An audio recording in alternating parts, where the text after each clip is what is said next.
Chapter 7. Not a Scientist.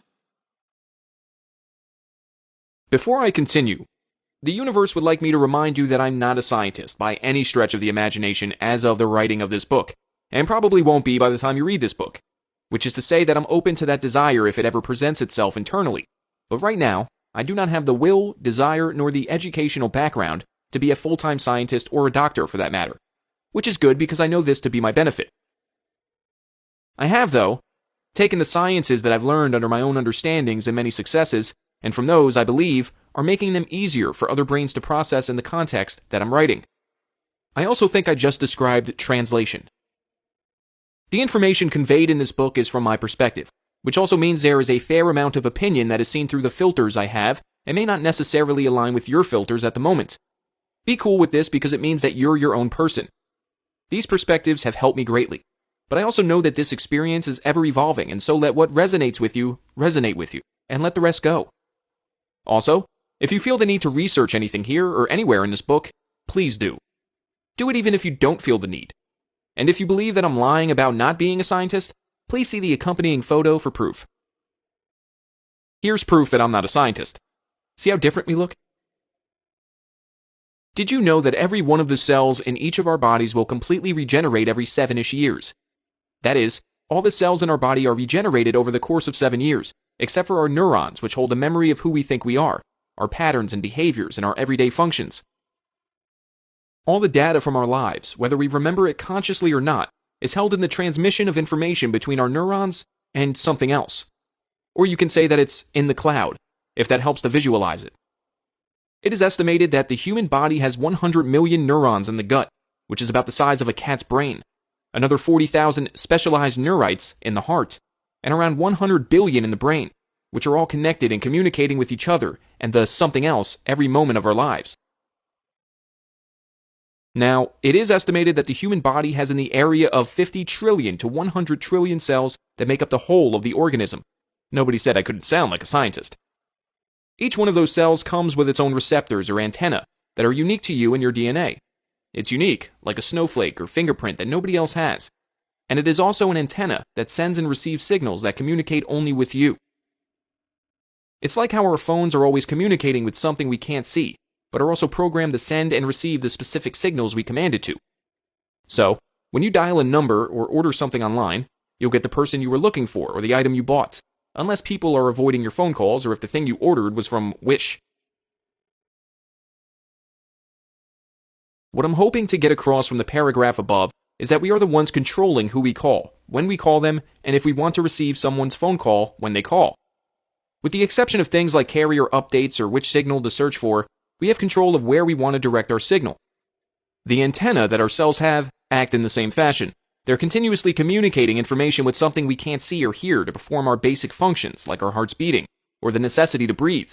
But it's the influence of our intentions, how we think, and how we feel, that will constitute the actions we take in our lives, including how we treat our own bodies.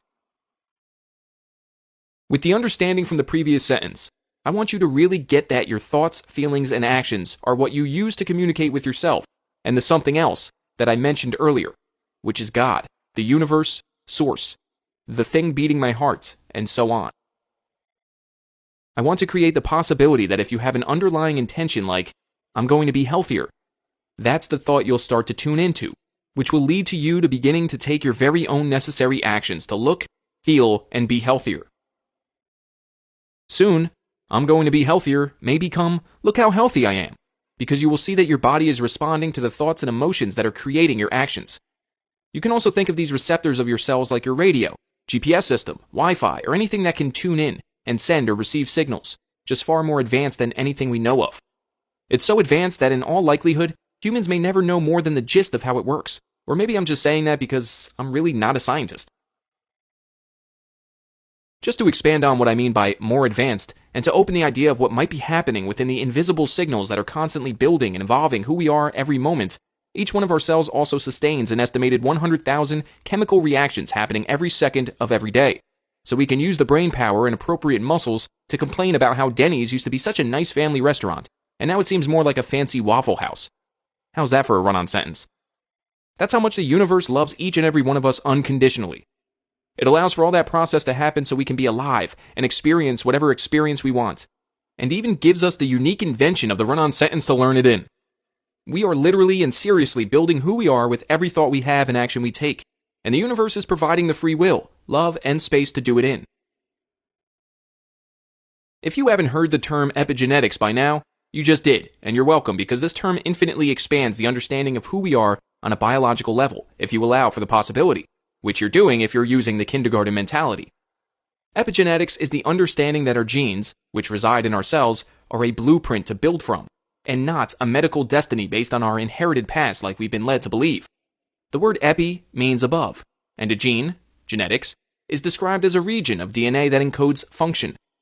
We are in so much control of our health and how to build a healthy body that the healthcare and pharmaceutical systems would crumble quickly if the common public knew that we are the epi, or thing above, that's doing the controlling of the expression of our own genetics.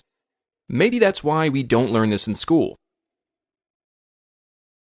If genes are the blueprint to build who we are biologically, and our cells send and receive signals, while our thoughts and actions are acting as the signals we send and receive, then technically, and literally with practice, we own the power to control who and what we are physically, and how healthy our bodies can be.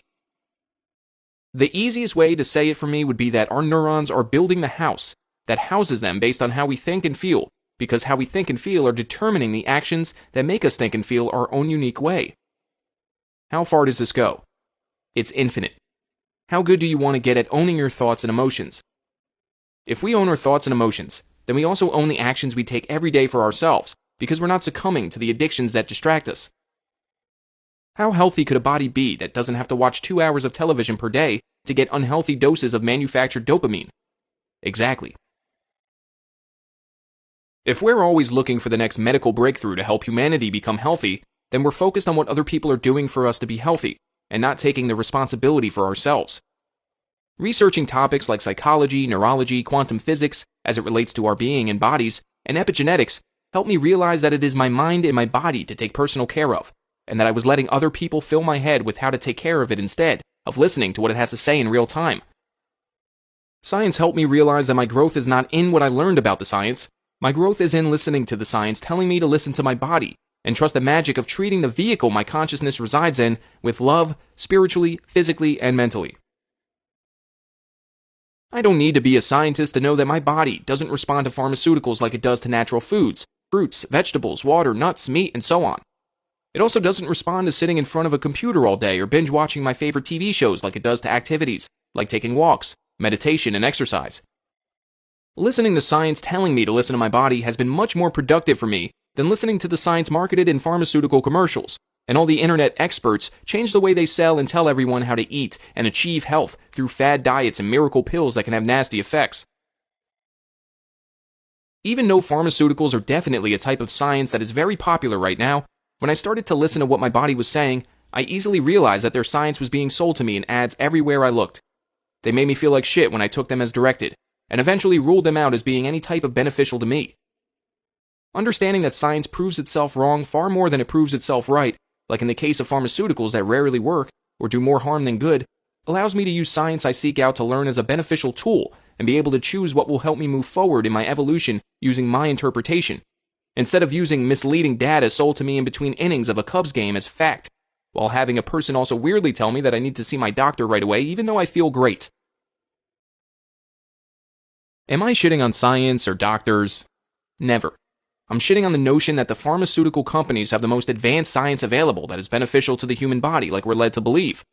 If we're paying attention, we'll see that scientific facts or data are usually offered more as a source of advertising than as an interest in moving humanity forward. We learn tiny bits of well-placed, misdirecting, scientific information being sold to us by listening to it being repeated in commercials and advertisements until in many cases, this way of misinformed scientific thinking becomes a belief. Once it's a belief, there is no reason to learn past what you already think you know. So then, when you hear newer, more advanced and accurate, but possibly contradicting science, which is normal because science is always evolving, it now goes against the belief because you've unconsciously heard the same belief confirmed over and over again. This is not an accident. Do you believe in side effects? You might, because pharmaceutical commercials and ads have been telling us about side effects for decades while selling their products. The thing they'll leave out in all the commercials is that the side effects can be just as common as what are supposed to be the direct effect of the medication. Which leads me to accidentally think for myself and say that all effects of any medication are direct effects, and that there is absolutely no such thing as side effects. It's another mental construct to make us think we're being offered the most advanced science available. We see many of the same selling points in our processed food, with added this and added that to make it healthier. From a different perspective, it might even look like many of the medications being given by doctors might be used to give their customers some other problems known as side effects, so we can keep our dependence on the healthcare and pharmaceutical industries, and they can stay profitable and in charge of the choices we're supposed to make for our own health. They're even selling supplemental prescriptions to protect against the damage the original prescription is creating, but also causing its own set of direct effects in the meantime. Where is this supposed to end? How much of our power are we supposed to give away to this machine that makes two things: unhealthy people and profit? If you're thinking, but Neil, what can I do about it? That's a great start, but also understand that in that question is the belief that you don't already know what to do, or that there's actually something to do other than learn your own perspective. As I described in the beginning of the chapter, I learned that all of our cells regenerate within time, which opens the door for me to understand that the body I'm in is continuously evolving and changing, and that the actions I take for myself will directly affect how this body is being built. I also learned that our thoughts and emotions have a chemical form, part of the 100,000, and are used in the building process. Not only that, our thoughts and emotions are determining the actions taken that directly affect our bodies. For example, if we're stressed out, we're not only making excessive stressed out chemicals when they're not required, that aren't giving our bodies a chance to heal and rebuild properly, but we also may be using our distractions and addictions like taking a prescription, smoking, drinking, binge watching, scrolling, and overeating because we're unconsciously trying to get through the stressful time. The longer amount of time that we let ourselves be controlled by the stress and the unhealthy lifestyle that accompanies it, the more opportunity we have of letting those types of signals build the bodies we're in. We are the epi that does the building in epigenetics, so our thoughts, emotions, and actions are equally important in sending the signals and making the chemicals that have the ability to build the best version of ourselves. Believe it or not, we already know this internally, but when we're so interested in seeing the results of the science that the commercial told us we'd see, instead of feeling through our bodies to see what effects are actually happening in real time, we can end up in some sort of mental construct of what should be instead of accepting what really is. Why isn't this thing working? Think about it like this, or don't, but do. Science can make things harder on your journey if you're expecting to get the same results as someone else who might have a completely different body makeup, daily process, thought process, and perspective on life. It's like we're waiting for that foolproof and fail-safe thing to take or way of how other people do things, and using the attitude of, this will make me healthy, when listening to what we hear and when we say, I am taking healthy actions, is always available. There is a huge difference in where I'm putting my power in those two statements. And as long as I stayed willing to transcend the fear of keeping my power, I could face these fears each and every time they arise, and really learn what my body is telling me. Yes, there are fears to face, but why else would we be here on this planet with them if it weren't to face them? When I was losing weight and getting healthy under the guise of thinking for myself while facing the fears of learning my body, my fattest and unhealthiest bodied friends, who also consider themselves the smartest, would love to argue how crazy it was for me to take my health into my own hands, and that I'm going to end up hurting myself. These conversations happened while they were looking directly at the positive results, which means they were saying it to my face while living from their mental construct. Living in real time instead of the fear of a mental construct will change the way you do everything because reality is always right in front of you. And the reality is that we have every right to trust what's really happening versus our set expectations. Also, if you were offended by the word fattest, just remember that the word fat is an observation of the body, and the est in fattest is relative to the other bodies of people I know, and also to how fat my body used to be. Not everything is an insult, but it's awesome news if something was triggered because that means it's here to leave, and it's time to let whatever emotion just showed up to exist and let it be okay. The science I learn usually confirms that the positive results I get from what I'm doing or have been doing have also shown positive results in others. I'm talking about simple things like daily meditation, eating as much natural grown food as possible, plenty of non-poison, non-fluoridated water, exercise, healthy conversations and emotional release, and all actions and non-actions that show our minds and bodies some love. Look at the easy choices I just mentioned that we can make without being a scientist, doctor, or even a nutritionist side by side. Meditation versus addictions, anxiety, chaos, television, anger, revenge, etc. Easy one. Meditation. I learned about many of the scientific benefits of meditation after I already received the benefits of what I didn't know was going on scientifically in my body while I was experiencing it. Maybe if I knew the science previously, I might have been expecting some sort of result to happen because I would have been looking for something to happen. Doing the thing was more important than learning the science first, so maybe we truly do find information when we're supposed to.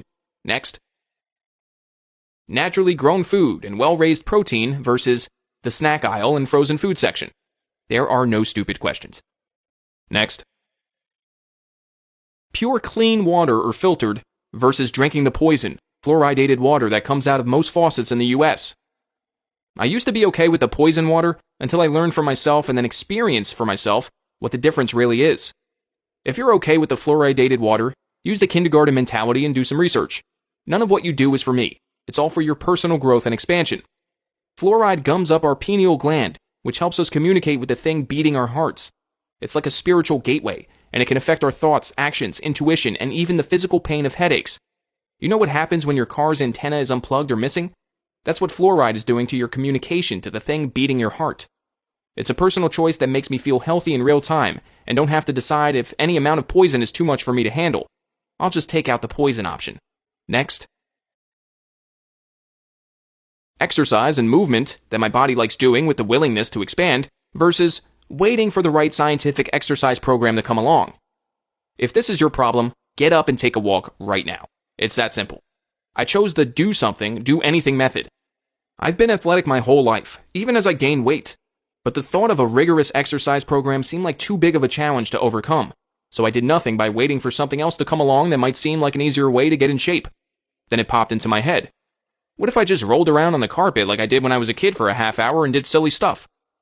So that's what I did. I had a blast. Felt great and kept doing it.